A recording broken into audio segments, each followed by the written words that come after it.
the night we met, I mean, like a lot of other people, I ordered your book, and then you were kind enough to give me a free copy. Thanks. I think I still owe you $29.95, whatever it was.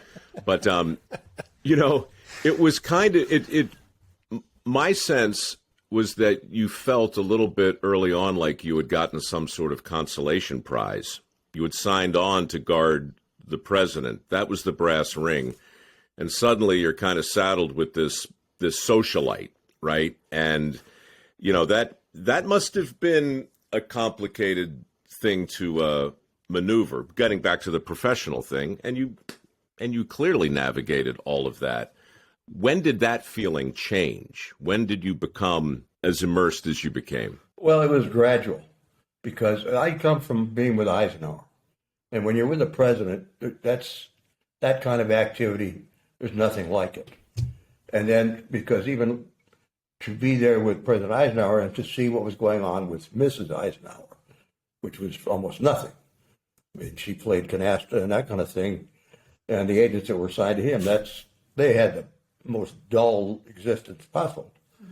Well, when I was finally called to the director's office and told that my next assignment was going to be with Mrs. Kennedy, I had thought about I saw how they handled Mrs. Eisenhower and how the guys handled Bess Truman. And I thought, oh, God, I'm being put back in, just out of the ball game completely.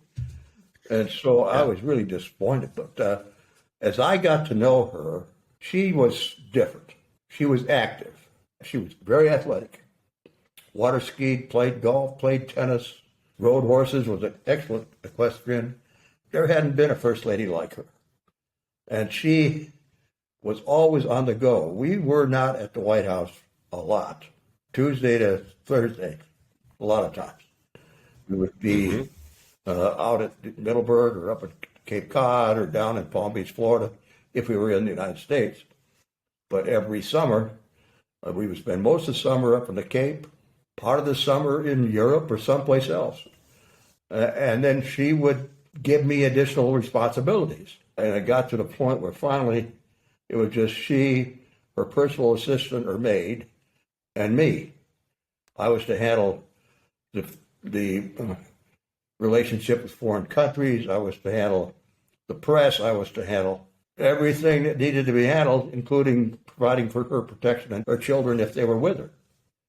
So it got very busy and complicated, but it was fun and enjoyable from my point of view. And that's how I think you had asked, how did he become so close to her? Part of it was, Mike, at that time, there were only 2 Secret Service agents assigned to the First Lady. And at one point, the other agent that was assigned to Mrs. Kennedy got let go.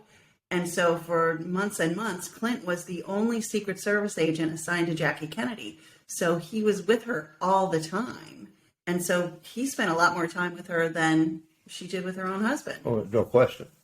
I was with her from the time she got up in the morning till the time she went to bed at night, just to make sure that nothing was going wrong. Was she annoyed by that? I mean, there must have been times, the balancing act that a good agent has to do. I can't imagine how you navigated that or where you drew that line. Well, how do you stay out of the way? The way it started was that was exactly the case. She resented that someone was going to be there 24 hours a day, and that wherever she went, whatever she did, there was going to be somebody looking over her shoulder. And she was pregnant when I first met her in 1960, in November. And she was walking as much as she could because of the pregnancy, and she would walk from their house in Georgetown down to a pathway along the Potomac River, and I would accompany her. And it got to the point where we would have conversations, and I think it got to be somewhat more enjoyable. And she realized that I was there, yes, to make sure she was safe and everything was okay, but almost like a companion at the same time. And I was there to help her. If she needed something, I could arrange for it. And she got to understand that, and that the more we spent time together like that, I think the easier it became for her to accept me as almost like one of the family. What about the president? What was your relationship like with him?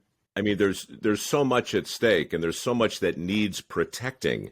How did he view you as the guy who was in charge of keeping an eye on his wife and keeping her Well, he safe? gradually really learned to trust me too. He would call me into the Oval Office if he knew we were going to go somewhere and do something, and he wanted something special done or some special limitations, like make sure there aren't too many glasses on the table in a restaurant showing that they're all drinking a lot of wine, or things of that nature. Make sure she doesn't get cross paths with certain individuals. Onassis, for one, at one time, 1961. So he really did trust me, and he called me by my first name. There were no, any formalities at all between he and I. In fact, didn't after that terrible day in November, weren't you the one who first talked to his brother, Robert, when he was trying to get a sense of what the hell had actually happened? Yes, I was on the phone from Parkland Hospital talking to my boss at the White House in Washington, and the operator cut in and said, "Mr. Hill, the Attorney General wants to talk to you." And I had told him previously, don't let anybody cut in on my conversation with my boss, but it was the Attorney General, so that made a difference. And he wanted to know what was going on down there, how serious things were. He had no idea. I didn't want to tell him that his brother was dead, which I knew he was, but I had to say something to him, so I just told him. He said, "Well, how bad is it?" And I just said, "It's as bad as it can get." And with that, he just hung up the phone. That's how he knew that his brother really had died.